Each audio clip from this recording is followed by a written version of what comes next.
Hello, everyone. Welcome to the Bare Knuckle Podcast. As always, we're proud to see you here. We are joined by Mr. Dave Cook, product enthusiast, father, husband, all around great guy. And of course, Mr. Robert Zamborski of the Apollon brand. And of course, I don't even know where to begin with our guest today. He is a family man, he is a scientist, he's just an all around good guy. If you don't know who he is, at the end of this podcast, you definitely want to get to know him. He is the man behind the Mission to Muscle brand, Mr. David Fredrickson. David, how are you, my friend? Pretty good, Sean. How are you? Building me up. Yeah, I'm a mad scientist. My wife got me that Bill Murray Mad Scientist T-shirt a long time ago. So that's the type of scientist I am. So, David, we'll start here for David Fredrickson. I got to make sure we got two Daves for the price of one. Right. Dave, the channel's what, 5 years old now? Mine? Yeah, Yeah, your yeah. channel. I think it is 4 or 5. You're right. Yeah. So, are you surprised with the popularity you've gained over the years? Because I'm sure when you started, you had no idea of like what kind of impact, what kind of friends you would make. You know what's funny is yes. When I was just talking to the wife the other day, and I was like, "Babe, I'm coming up on 7K," and we're like, I remember when I was like, my goal is to hit 1K, and it is interesting. I like the growth.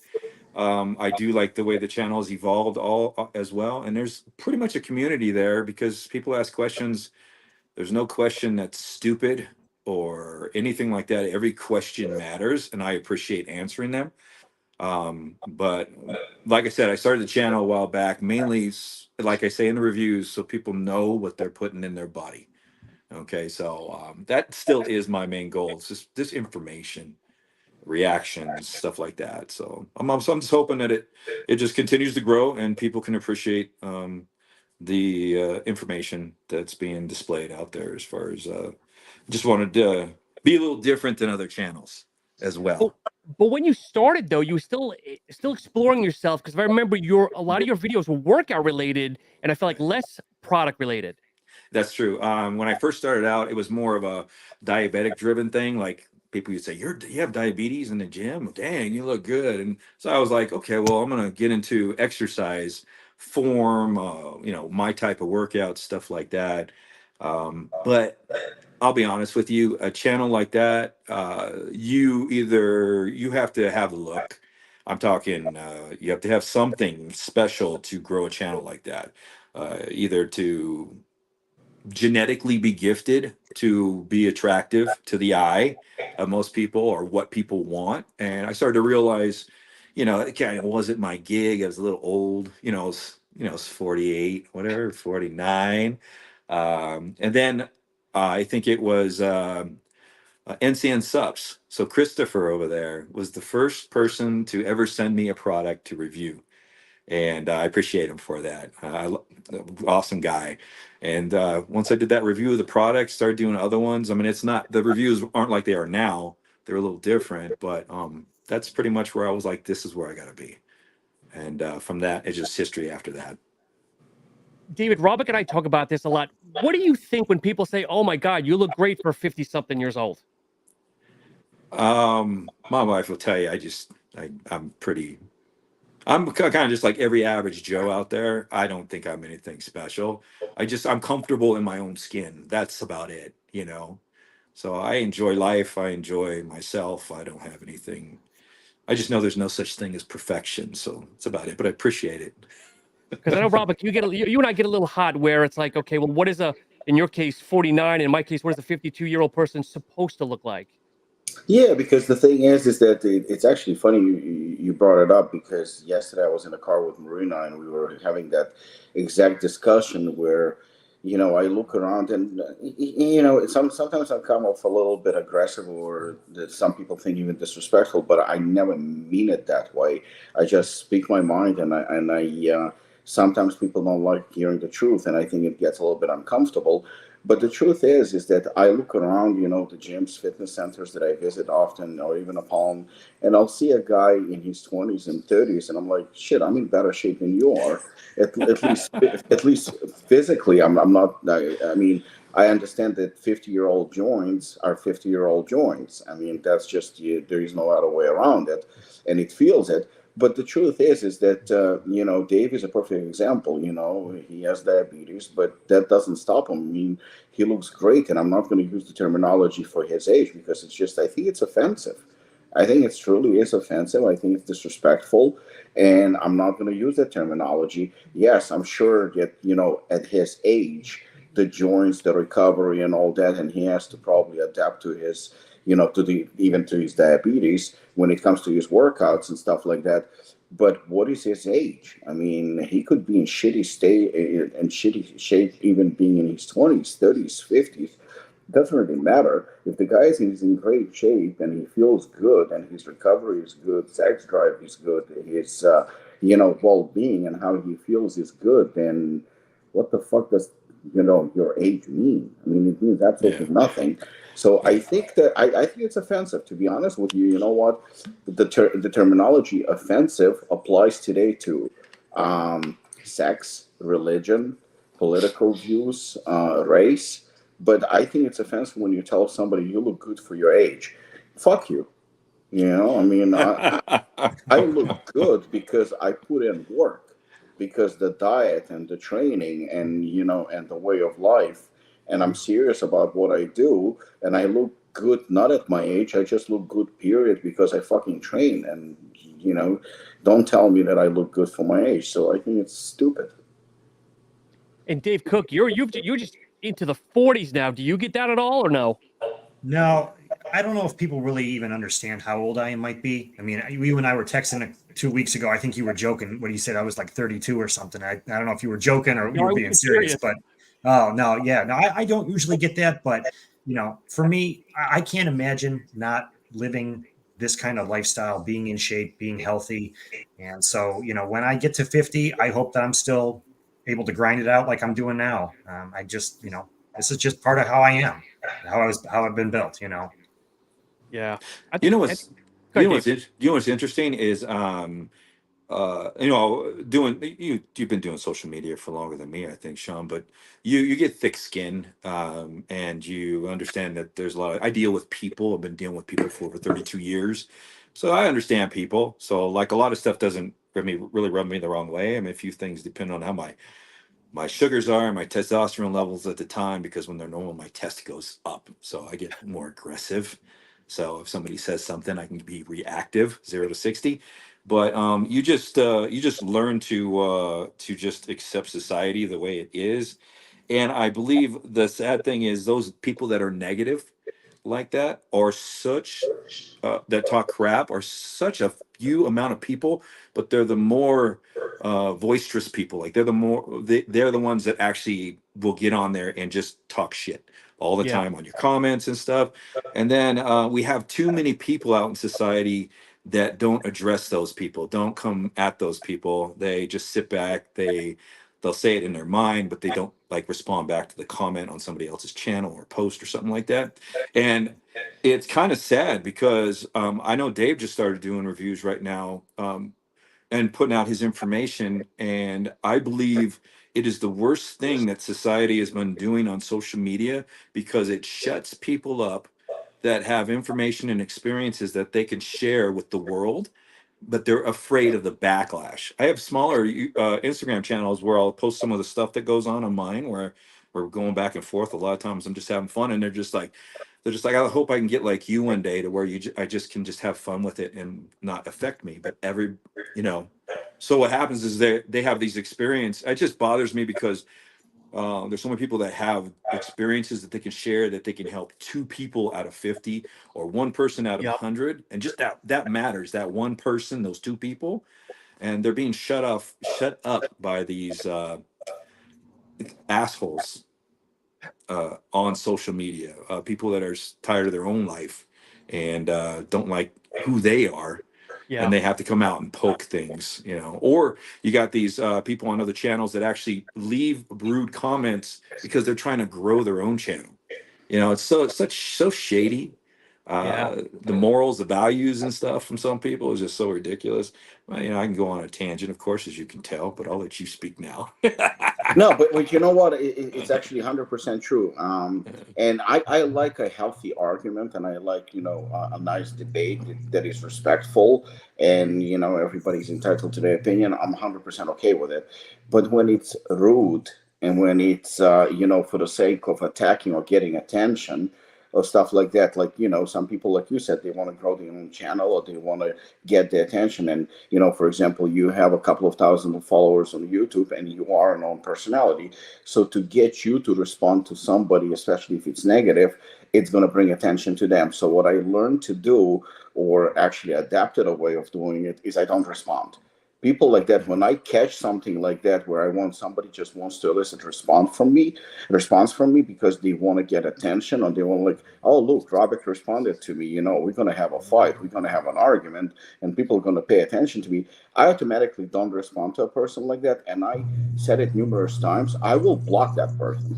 I will not advocate in blocking that person because, and I have, again, it's a matter of opinion, but I had a disagreement when Shane said something like, oh, you know what, we don't censor anyone, people can say whatever they want. I disagree with that because, number one, your wife, your family members might be reading, your children might be reading your page, and even somebody says that you're a dick, or or people are offending you or stuff like that, that should not be on your page. I really think that should not be on your page. I think those people should be deleted. They should be blocked because they trying to get the response. They trying to get the attention from your audience. And when something like that happens, I always say delete and block. I might, if it's not extreme, I might message that person directly, and in a nice way, I will say it like, listen, you pushing it. If you have a personal problem with me, we can talk about it behind scenes. No need to create a circus or a spectacle for everybody. We can discuss it. But if you're trying to attack me, my character, and you're trying to bring negative attention and stuff like that, then I'll just block you.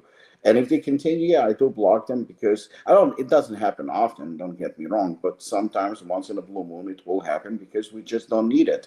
If somebody is doing it to get attention by using your name, by using your persona, by using your channel to get the attention to themselves, they shouldn't be on your page. I agree. Yeah, I agree. Yeah. That's the thing with social media. It's a blessing and a curse. Like, without social media, I wouldn't have met you great guys. But then again, to coin the phrase, there's a lot of ass hats on there. Right, exactly. So Dave, how are you handling the exposure? Because your Instagram actually is growing pretty quickly. I see the likes from when you started to the likes now and the views now.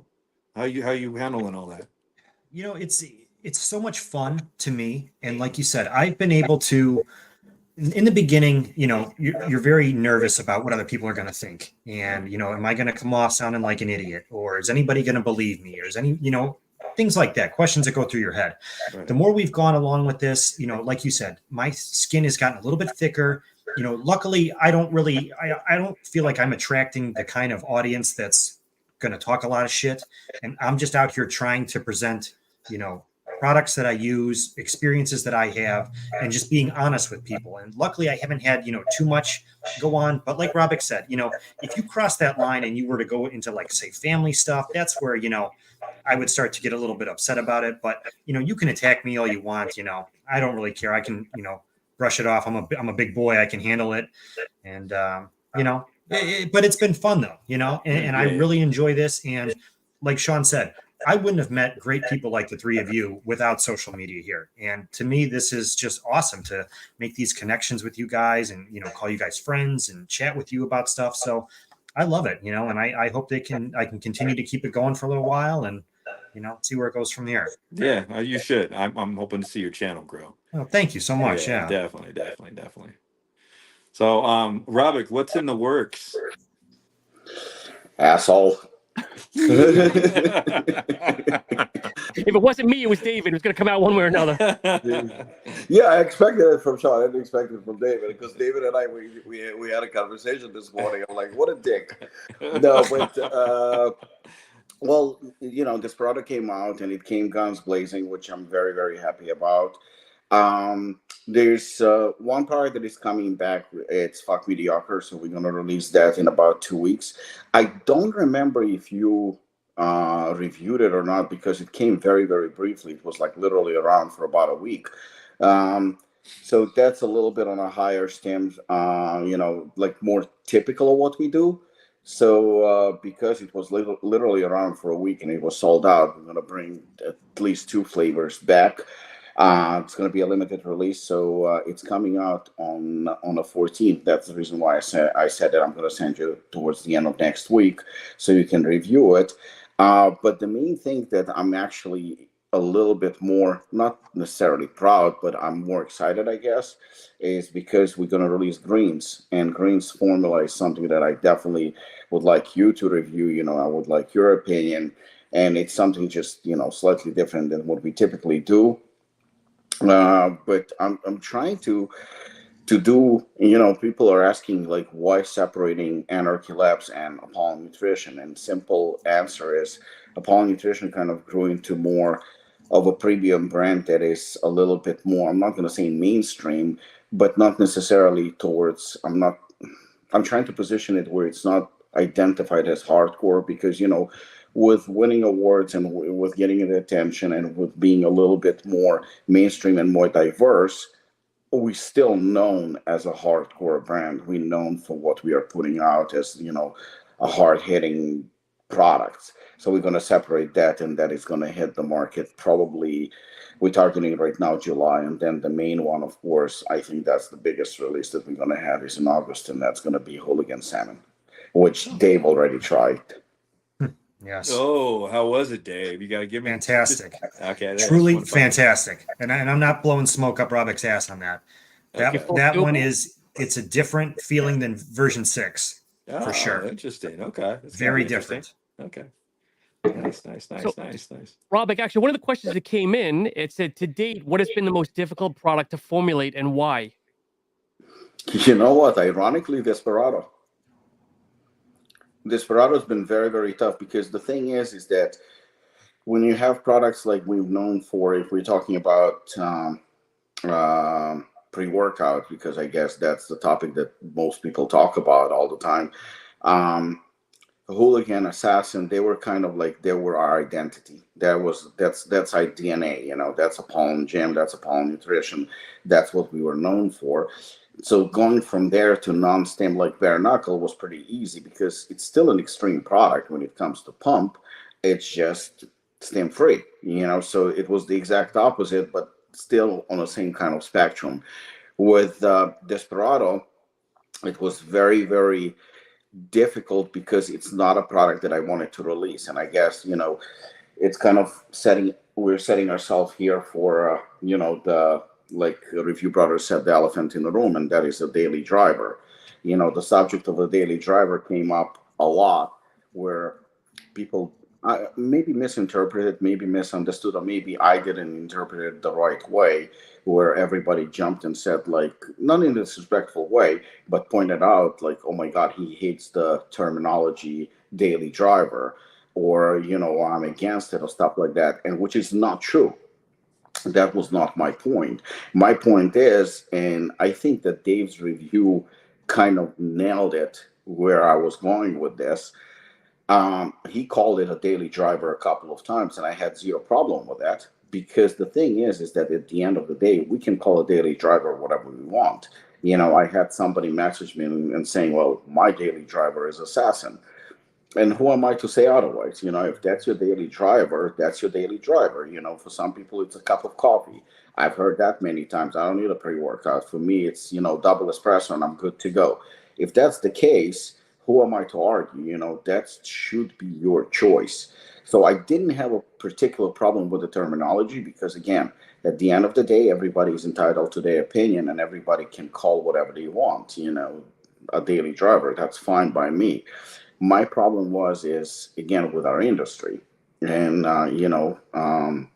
David is perfect example, again, when it comes to it, because when he does reviews about products, he's probably the only one, or maybe the best one, when it comes to actually breaking down each and every ingredient. I mean, in fact, he goes as far as breaking down other ingredients in the formula as to explain to people what it does and, the dosages, and is it a good ingredient, is it a bad ingredient, and what it does to the body. So we have a breakdown of ingredients, and we have the breakdown of each and every component of the pre-workout. So when Daily Driver started, and Review Brothers said that they invented the term, which maybe they did, I don't recall who did, but let's say for argument's sake they did. They explained, Aaron explained it in his review, that it meant to be that it's more mainstream, where it's an average amount of caffeine or average amount of stimulants that is more acceptable to the masses, to the mainstream. And I totally get it. I totally get it. But for example, David is diabetic. Are you going to feed him with shitload of sugar just because mainstream kids and everybody else, they love sugar? I mean, you have to be very, very careful with him, because that's not his daily. That's by far, he's watching his sugar. So what's acceptable to me, and for me, my daily sugar intake, is not acceptable to David. It's completely different. His daily is very much different from mine. And that was part of it. But again, couldn't care less. The problem started when I started seeing the formulas. And that is something that most review channels don't pay attention to. They will say, well, it contains this, and that. But very few, other than maybe David and few others, will say, well, you know what, 300 milligram of alpha GPC, which is 50%, it's only 150 milligram of alpha GPC. That is underdosed product. That is underdosed ingredient. That's just not the efficacious dosage. For example, he was going about beta-alanine, and he says 3,200 milligram. That's the efficacious dosage. So when you say a daily driver is supposed to have 200 or 300 milligram of caffeine, which is average, which indeed it is, but why would you have now 3-4 grams of citrulline? Why would you have 200-300 milligram of alpha GPC? Why will you have tyrosine at 250 or 500 milligram? Why will you have all the other ingredients really underdosed? Because it's a daily, so you're not only reducing the amount of stimulants, you're reducing the amount of pretty much everything. And we've seen it with a lot of daily formulas where the dosages are very, very light. So now we're talking, it's not a daily driver just because of the lower amount of stims. It's a daily driver because it's cheap. Not only cheap to sell, but cheap to manufacture. If it's cheap to manufacture, then you're making more profit. If you're making more profit, then you're not really looking out for a daily driver to put on the market as an average pre-workout. You're looking for a product to put on a market that is cheap to make, so it yields more profit for you. So now you're hiding behind the terminology of daily driver to push cheap products. And that was the main reason why I had a problem with that. So today, when I was watching the review by David, he was like, well, this is a daily, but this is like up there. So if you check the price is actually an average price. It's, what is it, $45? $45 is a very reasonable price for a daily driver. But this particular daily driver, David felt. He felt it for a while, and he felt the effects of it, and it was fully packed. So that just goes to show that you don't need to make a cheap product to call it a daily driver. You can actually make a good product that is going to be a little bit lighter on the budget. It's going to be a little bit more cost effective. And I think that this is where, the misunderstanding happened, and I tried to explain it. So I think that, a review like that definitely helped out. And that's the reason why I immediately contacted David. And I said, thank you very much, because that's exactly what was needed. Hey, that's kind of funny. I mean, out of all that, my mind's sitting there thinking on that. I don't know why, because it bothered me. But daily driver, where they said the Review Brothers made up that terminology. And that's what they claimed yesterday on their review. Again, I honestly don't know who invented it. It might have been you. It might have been somebody else. Oh man! But like I said, they claim that it's them. And I've been doing this. No clue who did. I've been doing this. I'm going to be 55 this month, and then so I've been doing this. Geez, I've been dealing kind of in the ingredients pretty much since I was 25. And really when I kind of got that itch, basically. And we were calling daily drivers way back then daily drivers. So it was kind of interesting. They Shit. did Now it. I caused a lot of shit without without knowing that I caused a lot of shit. It's an Al Gore situation going on here. What's up? I'm gonna soundbite the hell of this and start chopping it all over Instagram now. Robert, yeah. Oh, go ahead, Dave. Go ahead. No, you go. Finish your thought, please. Go ahead. Oh no, I was going to say appalling, and the way that you handle your pre-workouts. Like I said, my channel is a mission to muscle. So I believe we're all on missions to, design things. We have our own standards and the way we look at things and stuff. And the Desperado that I just reviewed is a high-end daily driver because it is appalling because everything is efficaciously dosed. I put pre-workouts together for me, and like you said, everybody's different. I'm a type 1 diabetic. I like things that come in, hit really good, and then they taper off for me. So like some of the efficaciously dosed pre-workouts, and that could be from anybody. Panda could be from anybody. Don't sit well with me as an individual all the time because I don't like to ride the wave all day long. So like when I put stuff together, I was telling Sean, I feel like a chef where, like you're going to put a little bit of salt and a little more pepper, get the flavoring and have it come in and then just be able to, enjoy, you just had a really good meal and a really good time.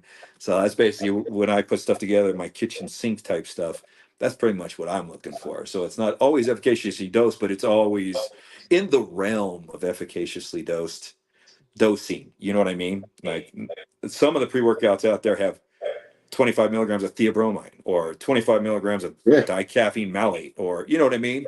To where you're just like, it's like what do they call it? Fairy dust sprinkled into a pre-workout that's maybe it's 300 milligrams of caffeine and 2 grams of citrulline. Yeah, I've seen them out there. Yeah, those are ridiculous. Those are very ridiculous. John sent me yesterday 1 or 2, I think, supplement facts from some companies. I'm like, what the fuck is that? Right. Those are the types of pre-workouts. Those are the types that they call them daily driver, which means, you know what? I mean, at the end of the day, if daily driver, for example, is a term and acceptable, then you're actually destroying it. You're destroying it because you're making it seem as daily driver is shit. And that's the problem. That's the problem, because when you put 1-2 grams of citrulline, oh look, but the caffeine content is only 200 milligrams. Yeah, but you have everything else on the lower spectrum. I mean, that's not a daily driver. That's a shit product. Call it for what it is. Exactly. It's honestly like, why even have the other ingredients in there? Because they're not doing a damn thing. Because there is a dose range for everything. We all know. Absolutely. Yeah. Absolutely. So it's just interesting. Yeah. Before I get on my high horse, Dave Cook, you were going to say something earlier. Yeah, I was going to say, Robert, you had mentioned that you were hesitant to put that product out there. And from a customer standpoint, I'm glad you did, because I feel like the Apollon line has very little holes in it as far as what is missing.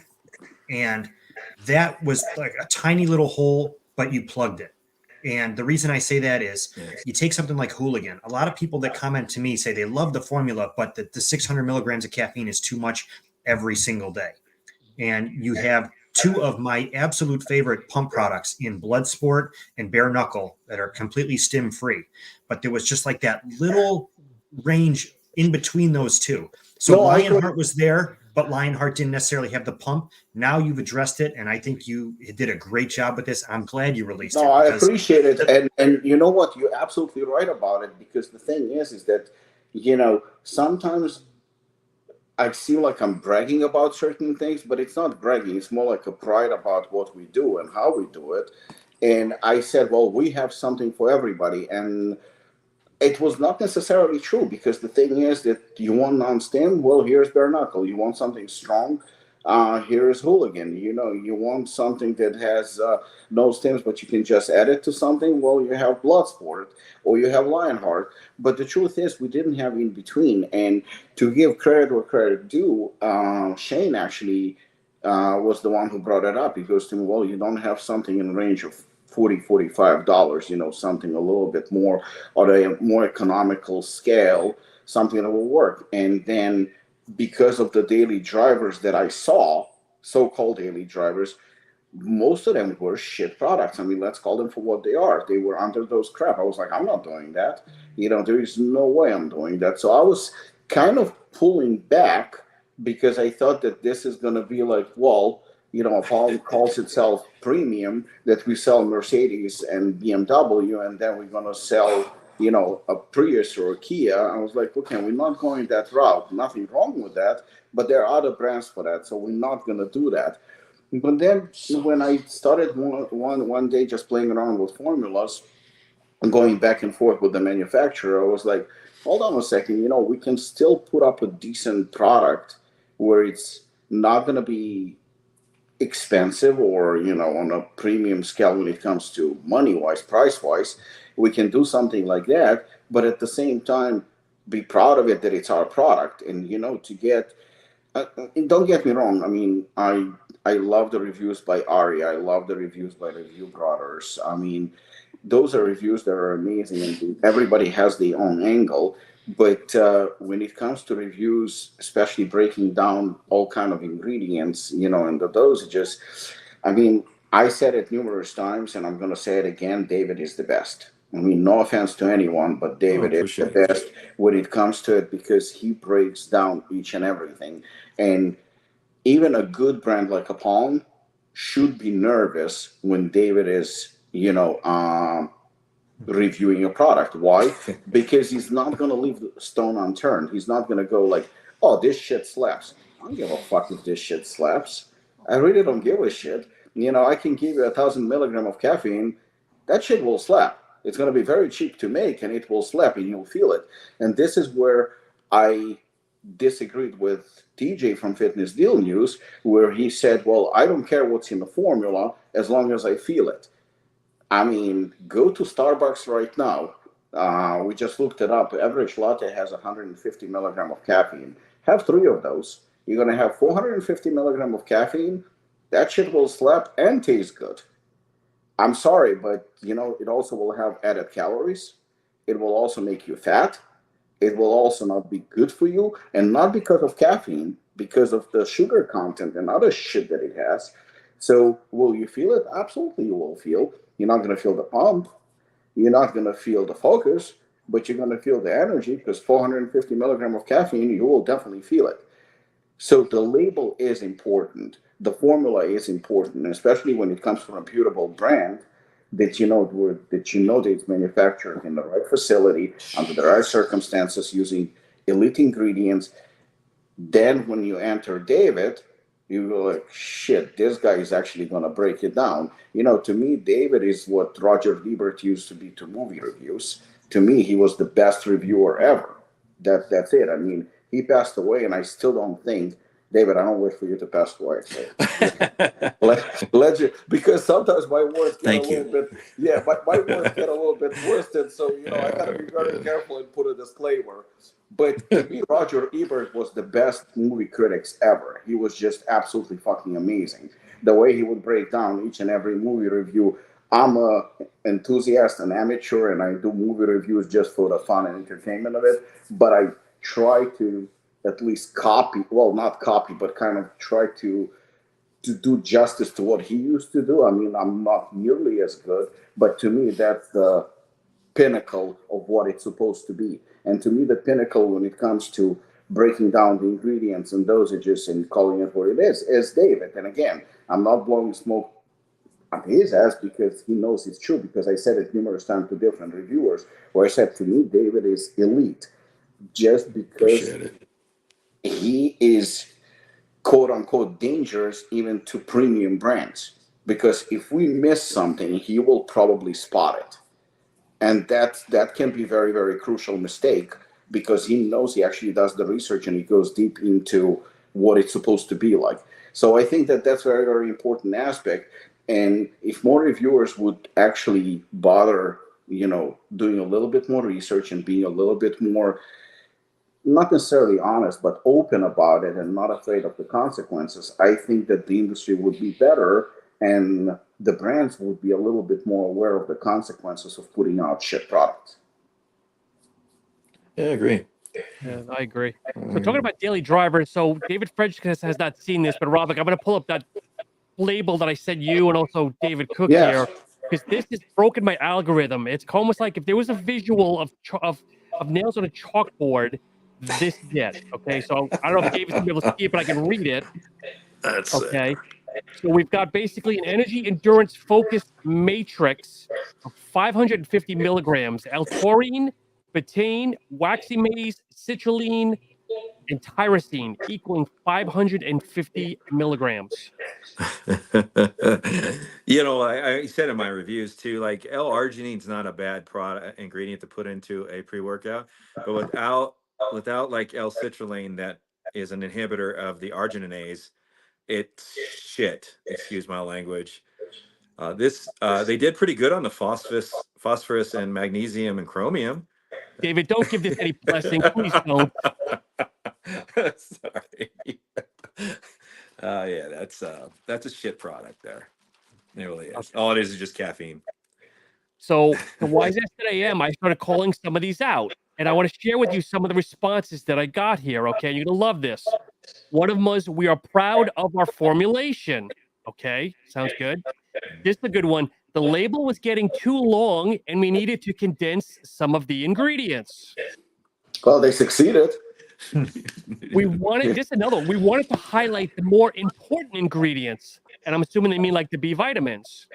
And then the best one, we understand this panel is not the best. We plan to make money and reformulate the whole line. Oh, so that was the end. That was the end one. So, So, I mean, people don't understand, because I actually had a response saying, I've seen this well, it's all proprietary blend, but I've already seen this 10 times this week, and nobody has to say anything about it. But that's just me. I'm sure half these people might not even know what they're doing. I hate to say that, defend them, but it's like you do this, and it's the manufacturer giving you a booklet of responses saying, look, you're probably going to say it's a little low. Here's your response for this. Here's your response for that. But that's just me. I'm going to step off the soapbox, but it's crap. I believe there's a lot of people out there, because years ago when I was looking into formulating my own stuff, there's a lot of manufacturers out there that have pre-formulated Exactly. panels, and they're all shit. And I believe that there's people that have money and they're just like, hey, let's invest in this and let's try to start a company because it's $1 million industry. And then they put out these products like on Amazon, and then like, they are exactly what they are, pieces of crap. Yeah. Right. So, but yeah, you know what? And the funny thing is see, my thing too is understanding an ingredient profile. Like, I want people who come to my channel to really understand the necessity of magnesium, the necessity of phosphorus in a pre-workout, the idea that you may need some folate, but you really don't need a lot of B12, because B12 sits in your liver for over a year before it diminishes, as long as you're taking B12 every day. But what do you actually need in a pre-workout? What's healthy? What's not healthy? Most of the vasodilators out there, like Vasodrive AP, is an angiotensin agonist, and that is basically what some blood pressure medicines are. And they're ACE inhibitors, basically, is what they call them. So, I mean, that's a fabulous ingredient to have in a pre-workout.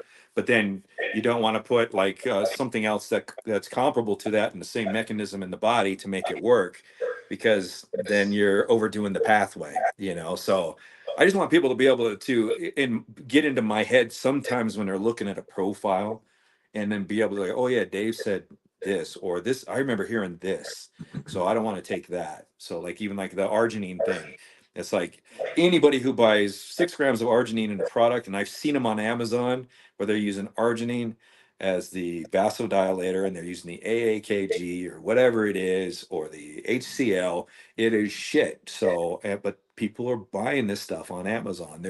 Some of the stuff are top sellers, and these are just people that just don't have the right information, and they're being duped into spending their money on something that have false reviews. You'll be surprised. You will definitely be surprised. Although, like in the United States, already a lot of people know that arginine is garbage.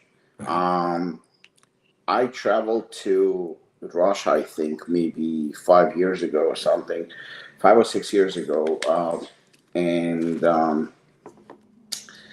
2 things. that I was criticized about, and you'll love this, is that number one, a pollen protein is not as good as optimal nutrition. Yeah, optimal nutrition is the best protein on the market. Number two, actually three now. One of the reasons is why a pollen nutrition protein is not good is because it contains casein. Casein will make you fat and make you retain water. And last but not least, you cannot formulate a good pre-workout if your pre-workout does not contain arginine. Oh, interesting. Yeah, I was shocked. Interesting. It didn't come up from like one individual or one person. So, I mean, Optimum Nutrition is probably, when it comes to international brands, is number one selling protein in Russia. I mean, it's very popular in Europe. I mean, it's very popular in the United States as well. But to say, nobody said it to me in the United States that Optimum Nutrition is better than pollen. That has never happened. But over there, I was like, well, your protein is good, but it's not as good as Optimum Nutrition, which is number one. And then your product is not very good, is because it contains casein. I mean, to me, that was shocking. And the funny thing is that there was no winning the argument. I couldn't. I tried to illustrate like different, ways, but I did not succeed. And then the main one was, if you don't have arginine in your pre-workout, then it's shit, because arginine is the best pre-workout ingredient for pump. Interesting. That was mind-blowing to me. Yeah. Robert, you said this is in Russia? This was in Russia. Oh, and Russia? One more thing. Among the most popular ingredients in Russia, supplement ingredients, one of the best-selling, you'll be shocked, Vanadil. HMB. Oh, really? Okay. Yeah. I mean, I like HMB for us older people because it does have studies on sparing muscle, but the information is not right out there. It's not going to pack muscle on you. So, but that's interesting. Yeah. Yeah. So, David Fredrickson, let me ask you this then. You bring up HMB, okay? HMB was popular in the 90s. EAS put HMB on the map. Right. Then it died, pretty much died on the vine. And then I'd say over the last 2 to 3 years, its resurgence is I see quite a bit of buzz about it. I'm surprised. Right. And I don't see like any, I mean, maybe David, correct me if I'm wrong, but I don't see any studies or anything that came out lately that would bring it back, anything substantial at least. But yeah, there is definitely a resurgence about HMB. I see it popping up more lately, pretty much, everywhere. Well, that's kind of like equisterone and terkesterone. They've been around. Actually, people don't That was 90s understand. also. The original animal packs. The animal pack and animal products had those in them, but then they disappeared and they came back and then they hyped up and now they're dropping off again. But HMB actually, there's no new studies. You're right, Robert. Like nothing like really, really super new, but the studies did confirm that they had anti-catabolic effects to it. So I think some supplement companies Is it dose related? Yes, it's 3 grams a day, and it has to be. The studies were either separated 1 gram with every meal, or 3 grams just a day. But that is basically what it does. They're anti-catabolic. So leucine or HECA. HECA is the other metabolite of leucine that's supposed to be the anabolic form of it. So leucine breaks down. It goes into, I think it's called HECA. And then HMB. And so HMB is anti-catabolic. So it's become popular, which is interesting why HECA isn't becoming popular, because that did have some studies as far as, muscle protein synthesis. But then again, if leucine breaks into both metabolites, other than leucine tasting like shit, why not just dose leucine? There's a company called Sports Research that was trying their protein. I'll do a review on it, but they have an extra 4 grams per serving or 3 grams of leucine in their protein. But there is a cap on muscle protein synthesis, but that was a neat idea, and you don't taste it. Anyways, I get a lot of questions about the HMB, and at my age, I have it in the cupboard. I take it every once in a while, depending on how my diet is. So if I'm low, if I'm really like going maintenance or starting to go below, and I start feeling that catabolic effect, especially with the inconsistent sugars, then I'll dose HMB, start dosing it, you know. Yeah, because EAS had it was Betagen, it was creatine and HMB together back in the day. Right. And then Mhm. it was HMB and D3. Then it was HMB and Yep. yeah, it's interesting. Anything to market it. Yeah, exactly. Yeah. Yeah. There was a So question that came in for both Davids. I guess take money aside. What category of supplement would you make? We'll go to David Cook. You've been kind of quiet here for a minute. I would make something. Um, this isn't. I don't know. There's a lot of varying opinions on this. And a couple of weeks ago, Justin Supplement Snoop talked about this and how he's against this. But I would do something for tailor it towards my middle son who has ADHD and try to find something for him in the kids realm, because I do feel like everything is just garbage out there for kids. And, I sometimes I get questioned, are you giving your kids a multivitamin? Well, it's a shitty gummy multivitamin. Are they really getting anything out of it? Am I just wasting, 20, $30 to just pick this up? But I would put together something that is actually helpful towards kids, to kind of get them off in that right direction. And what exactly that looks like, I don't know if it's just a general thing or more of a specific thing, but that's always where my head has been gone to. And that's only just because of what I've experienced with my son and seeing how some things have helped him, some things have not. And I just want the best life for him. So I think that that could be something that Yep. that's just again where my head goes. Because I think Core came out with a kids line, but I don't know if it died on the vine or how it did. They did have I think it was a multi for kids. Yeah. I don't know if that's been a popular product or not. I don't see much of it, but Then we got David Fredrickson doing hits on the podcast here. But anyway, David, what category would you no do? spray. Was it the current category or something new and obscure? Well, I first want to say, make sure you're giving your kids DHA. yes, yeah. So yeah, one of the I would I'd like to do like a number of different things. I mean, I like the health line aspect of things because there's a lot of things that I would like to talk about more on my channel, but I don't believe it'd be a view great view rating as far as the things I want to talk about, like what we should be taking.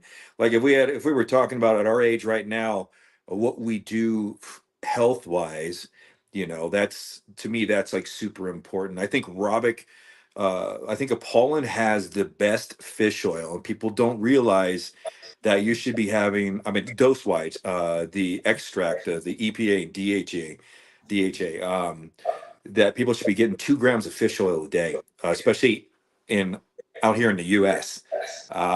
As we get older, we need that fish oil for the cellular activation, as far as to keep it permeable. Even like the phospholipids and everything that are supposed to be produced. I mean, you can take phospholipid for serine and stuff. Like I think, was it Justin that you were talking about, Dave? Yeah. Yeah, I think his product has phosphatidylserine, which is part of the lipid aspect of the cell, the outer barrier, which is supposed to help with the transformation of cellular activity in and out. But fish oil in general will keep those cells healthy for a long period of time. So as far as the health aspect of things, like I appreciate like Robic putting out a health line, especially with your wife, because she's very knowledgeable on everything. That's Maria's your wife, right? Is it Marina. Marina. Yeah. Yeah. Since if she's helping on those formulations, they're like right on the kidney formula. I have told numerous customers of mine, I see 8 people a day when we start talking about things, because as you can tell, I go on a tangent when talks about someone might be talking about liver enzymes or something like that. And I start bringing up, you should be taking Tudka, you should be taking NAC. And I say Apollo Nutrition has a combination of those. Go check them out. But I'm more intrigued with the health side of things, the amount of protein that people should be getting that they're not getting a day, because that's a big aspect of deterioration as we get older. Most people don't get enough protein. You should be getting like, I think it's like two was it 2 grams per kilogram of body weight now is what they came up to. The old RDA was like super low and too low. So people are getting older and not being able to take care of their muscle mass. Vasodilation, people don't understand like Robix products and other companies that put out some good vasodilators, pump formulas, so to speak, have way more benefit beyond the gym because endothelial tissue support is done through nitric oxide production. And most people, as they get older, that's besides the muscle wasting, the endothelium breaks down, and then you get different diseases as you get older. So these pump products and some of these products out here, like that's why, like, it would be health maybe that I would be dabbing into and looking into, but that health aspect would be looking towards pre-workouts as well. You know, like healthy ingredients that will help with longevity, also get you in the gym and take care of things. So I'll stop there. Like you said, I can keep going. Robert, that was one of the questions that actually came in with your fish oils. Was there a reason why you went non-gel or non-soft gel or oil? No, not really. Not in particular. I mean, the main reason was, and again, when I was talking to Marina about it, because that one, was all her 100%. The main thing was like what David said, was to dose it correctly because there's so many fish oil products on the market. I mean, it's just insane. But for most part, it's just they severely underdose. So the focus was more on that. Okay. Robbie, is the greens going to fall under the health line in like the white containers? Yes. Yeah. Yeah. Yeah. I mean, we actually working right now on more. Actually, when we're done with this, I want to send David a formula. I want him to have a look at it. But we're working on more health products this year. It just, with the health products, you've got to be very, very, not necessarily careful from the legal perspective. You just want to make sure that you put out products that are good, that, that are efficaciously dosed. Because, I mean, I've seen Tutka, for example, products with 25 milligram of Tutka. I mean, what the fuck is that gonna do? I've seen that, and I want to make sure. I mean, I'm knowledgeable when it comes to that. I would think I am, but I'm not on the level of David or Marina. Especially when it comes to health. I mean, she's a pharmacist. I mean, that's mostly her area of expertise. So we want to make sure. But you're right. When it comes to kids, when it comes to health, I mean, even despite the fact that there are so many products on the market, it's not very competitive. Why? Because most of the products on the market are severely underdosed and they shit. I mean, somebody showed me a brand. I'll look it up. I forgot what it is. It's extremely popular on TikTok. I forgot the brand's name. I have it somewhere in my on my phone. Somebody sent it to me. But when I looked at the dosages, I was like, holy shit, this is bad. But it's selling like fucking crazy. Why? Because of the marketing, because actually very nice labels. So so things like that. The reason why I don't think the industry evolves is because I'm gonna go to the terminology back, because of situation what I should call a daily driver syndrome, where people try to mask things behind certain names or certain terminology, but oh look, we have that product, we can release a shit product. We can release a pre-workout that is shit. We can release protein. I mean, you have shitload of crappy proteins on the market, shitload. Somebody showed me a grass-fed product, and again, I'm not against it. That's fine. It's not that. But when I looked at the ingredients, it was grass-fed protein, whey protein concentrate. Concentrate. Nobody paid attention to it. You see the big words, grass-fed, which is very nice. You see whey, which is very nice. And then in other ingredients, you spot concentrate. And that kind of throws everything off. So the price of it was very, very premium, but at the end of the day, these are the little marketing tricks that the companies employ and people are buying it. What bothers me about that is there's nothing special about a grass-fed whey protein. Like you said, I got nothing against it. No, but it is basically lying to people that that's healthier than another protein, because The only thing you get healthy and grass-fed usually is the fatty acids and grass-fed meat and stuff like that. But if you're taking away protein, you're literally getting rid of most of the fats in that sucker. So there is no benefit. The protein's not any better quality. It's the fats. So that's a marketing ploy that bugs the crap out of me. Well, the thing is that even when reviewed or, we're writing articles about a product or something like that, I think we have to be very, very careful with words. I mean, especially, we have an audience, we have people listening to us, and subsequently they're going to buy the product based on your recommendation. If somebody's watching, for example, your reviews or Dave's reviews, and they're going to buy a product based on your review, they spending their hard-earned cash on a product. They believe you. They believe you. So if you have any morals, if you have any obligations, if you have any responsibility, any dignity, don't sell them shit. And I'm not saying that some reviewers doing it intentionally. I'm going to go and say some reviewers are doing it because of lack of knowledge. Yeah. Or because they're not very careful with their words. And I mean, Shane is a very, very good friend of mine, but some of his, and I think he's the best writer in the industry. I mean, the way he writes articles are just fucking insane. But few times I had a problem with his writing as well, where he would say a product is premium whey. I'm like, okay, premium whey. And then I look at the fucking ingredient profile and it's whey concentrate. And that's not even the good one, not WPC 80. It's a shit concentrate. But just because of the word whey, you categorizing it into premium, it's wrong. It's wrong because you're misleading. You're misleading the customers. I mean, premium is premium. A car is a car, but there's a difference between a premium car and just a car. They both will get you to your final destination. They both drive. They both okay. They both operate. But the reality is they're not exactly the same. So if you pay for whey protein concentrate $50 and whey isolate $50 or $55, I mean, there's almost no difference in price, but you're calling both products premium, they're not premium. You know what? When you have on a label big words whey, 100% whey, well, it's 100% whey, but in other ingredients it says whey concentrate. It's not exactly the same product. And if it's not transparent, that's also an issue. So we kind of doing the service to the community and we're lying. Whether it's intentionally or not, that's a whole other aspect. So I can't throw around accusations when I don't know, and I like to base everything on facts. Right. But premium whey is isolate. Maybe you can make an argument for WPC 80, maybe. Right. But if it just says concentrate and you have an ingredient profile where it says concentrate and then isolate, well, obviously there's more concentrate.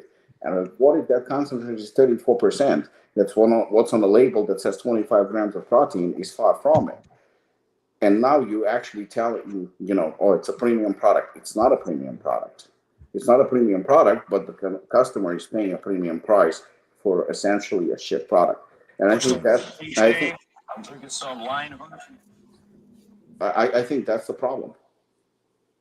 Yeah, no, I agree. I think when you started up, and a lot of companies have followed, doing the yielding amount of protein, I believe every company should be doing that in every protein supplement they get, because we know isolate's going to be, it's supposed to be 90 or above, but whey concentrate could literally be 50% whey. I mean, it could be super low, and without it being a yielding amount, I tell everybody that ever talks to me to stay away from concentrate unless there's a yielding amount, because you do not know. And I don't think the company who's putting it out even really knows it. But until that manufacturer says, yeah, this is 80%, this is 85%, whatever, and it's on the label, I tell people steer away from concentrate. Just don't even buy it. No, I agree. I couldn't agree more. 100%. 100%. And I, said it before, I sound like a broken record, but you're not a fully transparent company if your protein is not fully transparent.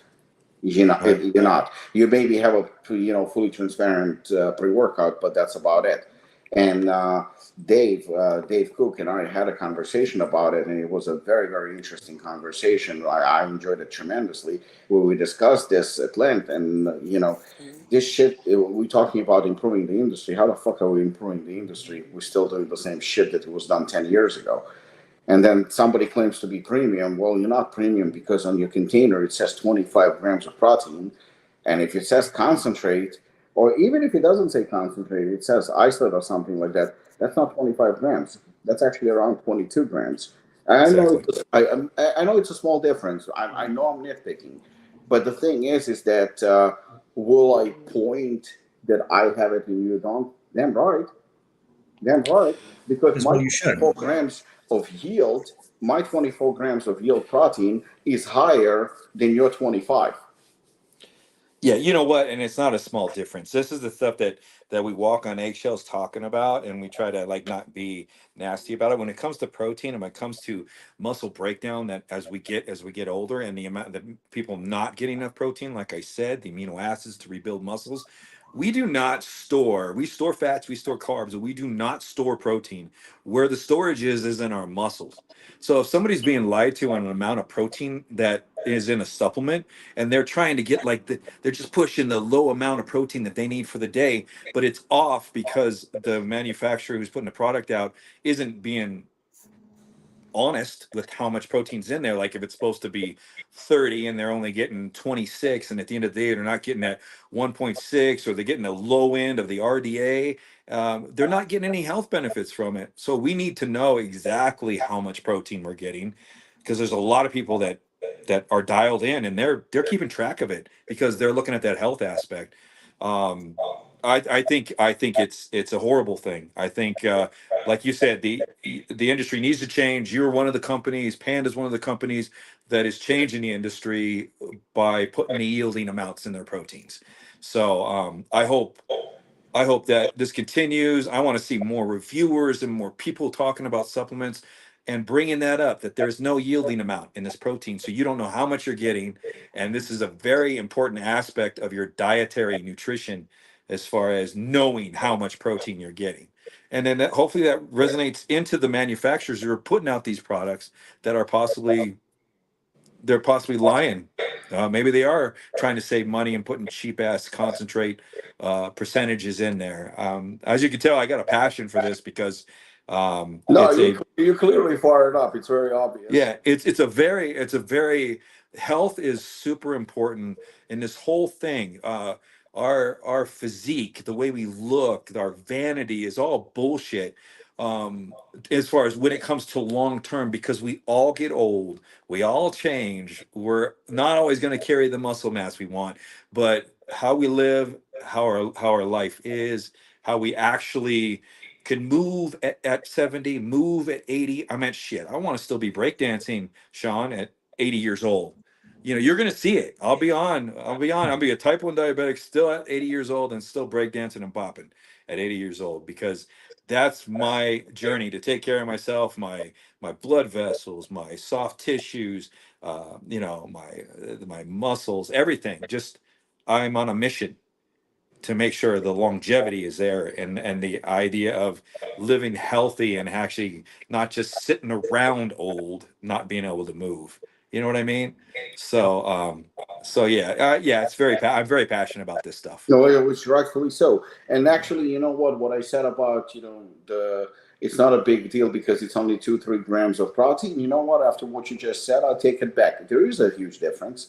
It is a huge difference, and it's a problem because if you go to a steakhouse, for example, right, and you order something like a filet mignon, right, there's going to be a 6 ounces going to be one price, a 9 ounces or 10 ounces is going to be a completely different price. It's only 3 or 4 grams difference, but it's a completely different. So at the end of the day, the reason why they don't put a yield amount is because they're trying to save. They're trying to save money, and they're trying to make more profit out of it. But speaking of longevity, I have a question.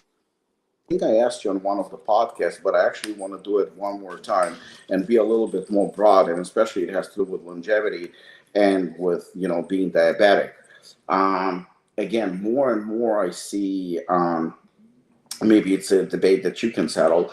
I see people are talking about in the bodybuilding community and just in general, and in longevity community, about metformin. and the benefits of metformin for longevity, mainly to metabolize fat and help with digestion and help with, and almost call it as a fountain of youth, then you have a good amount of people arguing that berberine essentially does exactly the same thing as metformin. And then you have others that say GlucoVantage, for example, the hydroberberine from NMB, is far superior to just an average berberine. So between the three, and just the subject in general, what is your opinion? I believe that there are just as many people who like metformin and have good results off it as there are not. We have a family member that's being put on metformin, and nothing but digestive problems, nothing but gut issues, horrible time trying to make it work. Even's been put on a delayed release metformin, and it's still disturbing her system. So I believe that there's just two sides of the fence when it comes to that. I feel that the natural way is the best way to go for somebody. Berberine studies do compare it to metformin. I believe the problem is a lot of supplements out there aren't quality. So when it comes to people like trying berberine, the different, the GlucoVantage, is that what it's called? Stuff like that. Even though it's a trademark ingredient, it's still being manufactured. It's being thrown in a pill. And I believe that a lot of the supplements aren't as quality as they should be. I know it sucks. It's just like with rhodiola. It's a fantastic ingredient. I love it. But you can buy one and not have any experiences from it. And then you can buy another one. And you're just like, oh, damn, this is a big difference. I still, it sucks. I appreciate companies like consumerlabs.com who will take stuff off the shelf and, test them for us as consumers. But just short here. I mean, my mind, I'm sitting here trying not to go off on a tangent. Directly to your question, I believe that people should be using a great form of berberine first before they even try to go to metformin. It's just like, what's that pin that's popular right now? Ozempic, Wegovy. Ozempic. You know how many people don't understand how they are going to screw up their body because Ozempic just causes you to release more insulin. So if you are someone who's insulin resistant, like most type 2 diabetics, most people are insulin resistant, even when you're dealing with metformin.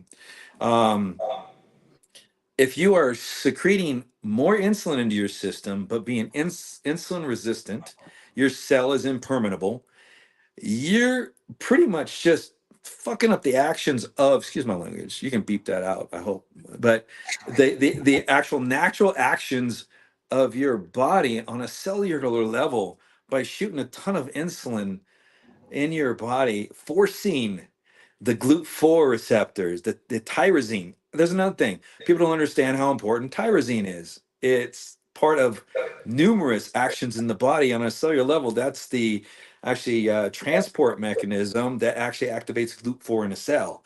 So I don't know. I think this whole world of weight loss and vanity is the worst thing because instead of, even with metformin, I'm going to finish with this. We are always looking for a quick fix. So when I mentioned tyrosine, when I mentioned the way that the body works, we should all be focusing on our damn diet. And if we put as much time into that as we did on spending on quick fixes, I think our lives would all be better. David, let me back up for a second on the tyrosine question here. I've heard some people say that daily use of high levels of tyrosine is not ideal or not recommended. What is your stance on that? I don't believe high levels are either daily. No. What would you say would be a threshold? Are you talking like in excess of like 3 grams, 5 grams? So if you're looking for focus, energy, and like the idea of less fatigue mentally, possibly your thyroid is low, then you're looking at 1 to 2 grams maybe a day. Excessive use of L-tyrosine could backfire on you. So look, L-DOPA is very important for us to release. If we don't release L-DOPA, then we lactate. So we don't want milk and lactation to be forming around our booze. We want that prolactin to be, kind of balanced, and that dopamine balances that in the body. So it's super important. But then you don't want the excess. We always want to do everything in moderation, and on a daily regimen of trying to keep tyrosine levels. And keep in mind, the body, we do get it from proteins. Our body can produce some of these amino acids, and that's one of them that it can actually manufacture. So if you were to supplement the tyrosine daily, 500 milligrams is fine. You don't have to go extreme, but it is a deficiency in a lot of people that don't get enough protein during the day.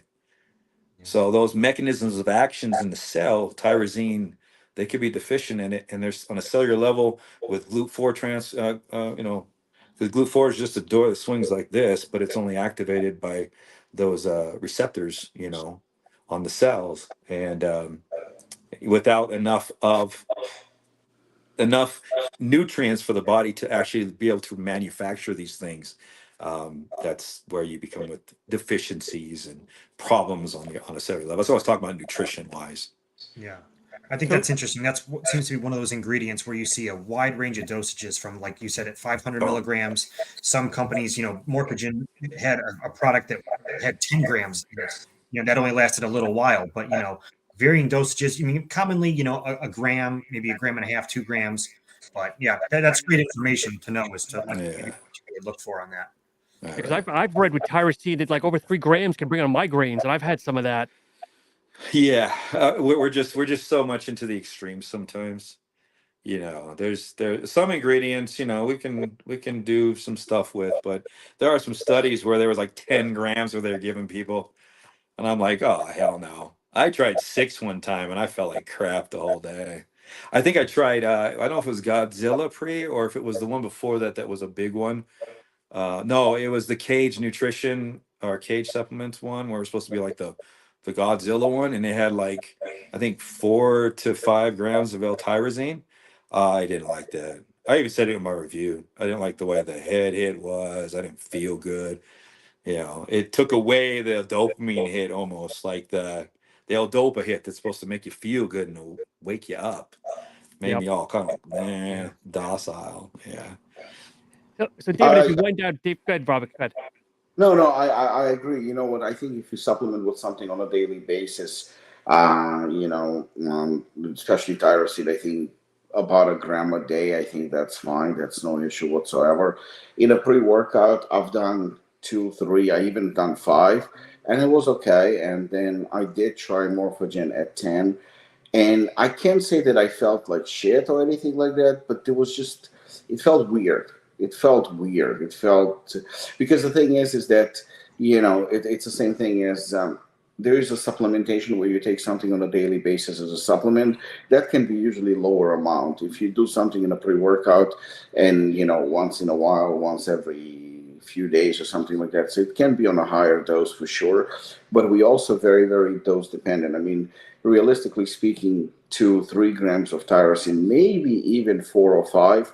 For some reason, for some people, especially if you don't use it all the time, then you're okay. I think once you go to those extremes where you be beyond 4 or 5 grams and you're going into those territories 6, 7, 8, 10, it's just, for some people can be even diminishing results, and for some people can be uncomfortable, and some people might not even feel any difference. Then you're asking yourself a question.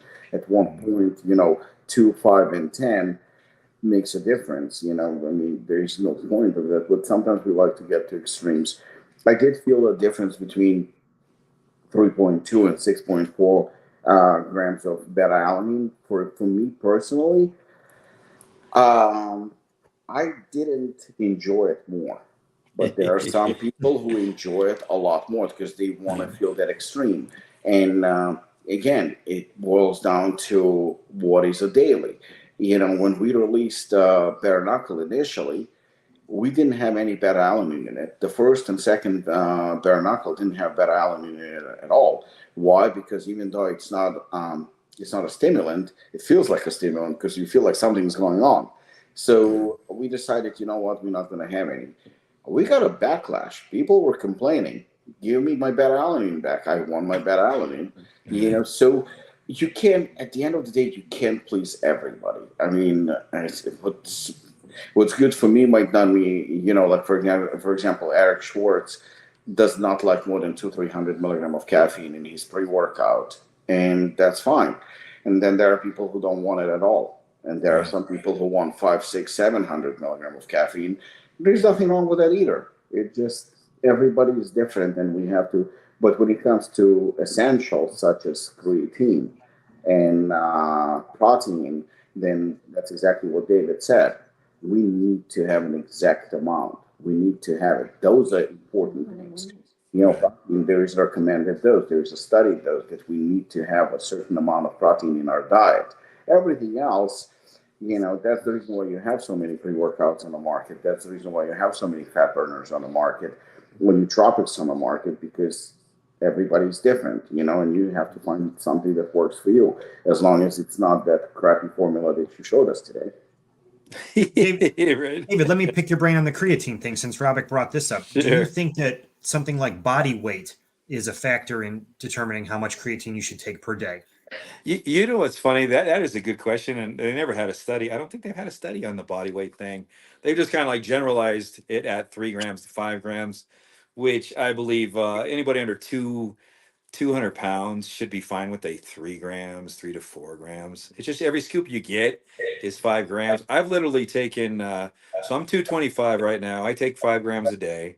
I don't do any more or less. And sometimes I'll skip a day here and there because, we get to a saturation point after a period of time. And I don't notice any difference. I've never noticed. Creatine to me is one of those, it's cheap. And it's one of those supplements you can take every day. It has a ton of benefits in your body. But I never felt like I gained muscle directly off of creatine. I say indirectly from the energy production that I do notice long-term output, quick burst, stuff like that. But never directly. I think it's sad because you got TikTok things and lying to kids and how, this is how I looked before I took creatine, and then the video afterwards, dude, you're on SARMs. Don't even tell me you're on creatine, that you creatine didn't do that to you. But I believe it's a 3 to 5 gram. And I think, in my opinion, under 200 pounds, you're fine with 3 grams, 3.5. Over 2, then definitely 5 grams. You do it pre or post, David? I switch it up. So during training, I'll take it during training most of the time, and that's because during training we activate mechanisms within the body that can actually activate the GLUT4 receptors without the presence of insulin. So during training, for me, I feel like I get more of a kind of a muscle cell absorption, because that's basically those cells are what are activating to actually draw things in at that time. So that's the way I choose to do it. If not, it'll be afterwards where I'm still kind of like cellularly, so my cells are still activating, so to speak. Yeah. So you brought up SARMs for a minute as we wind down. Does anybody want to discuss the NutraBio Austrian scandal or hit piece that's going on? I mean, Rob, have you been following this?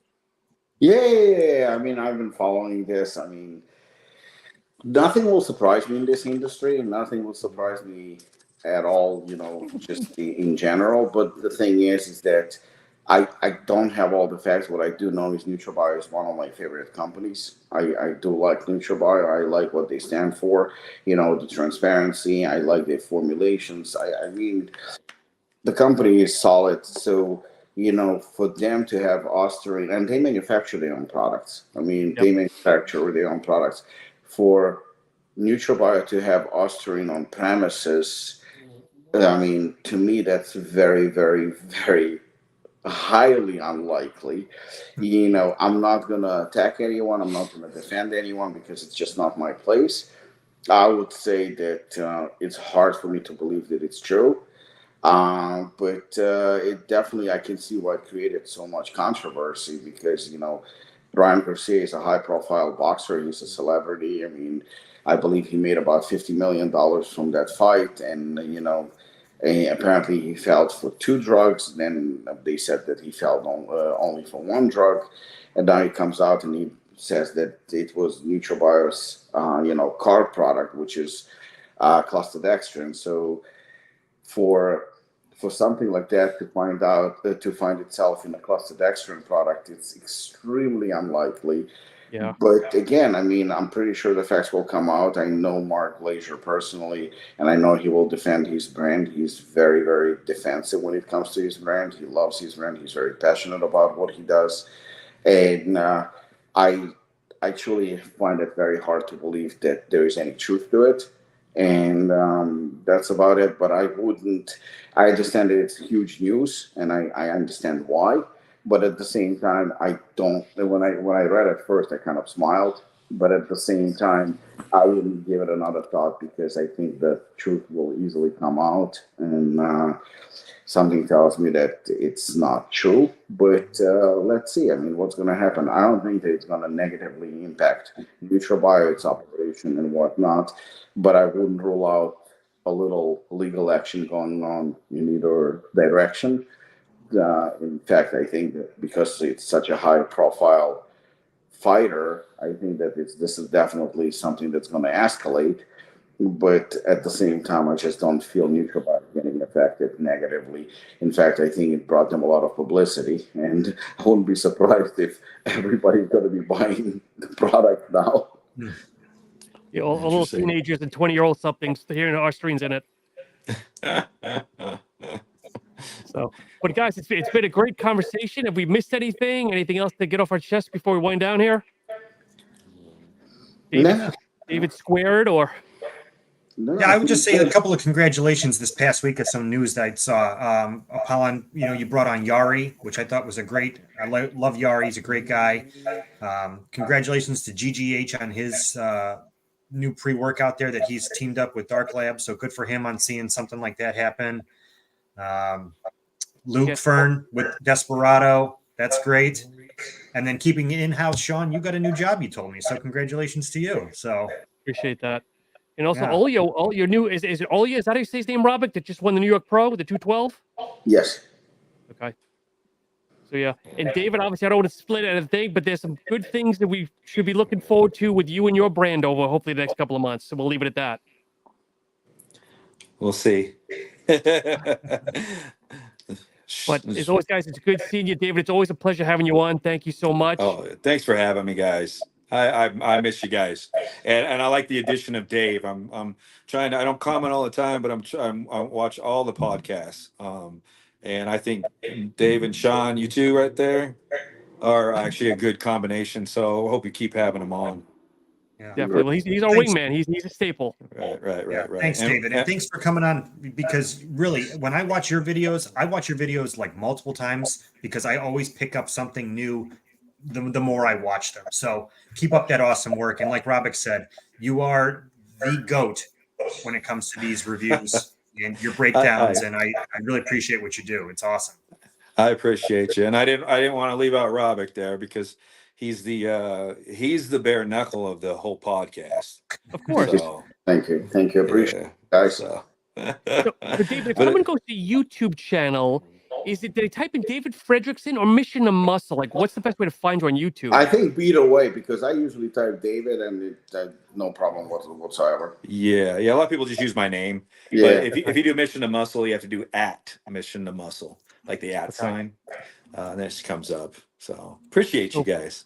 So if you haven't, make sure you subscribe to David. He's the scientist you want to learn, but you go to GGH if you want comedy. We'll just leave it at that. Exactly. He's the boy for that. Yeah, big time. So, as always, folks, thank you so much for listening in. And next week, we have Eric Schwartz of Paw Power Nutrition. Have a great day. See you guys. Okay, guys. Thanks.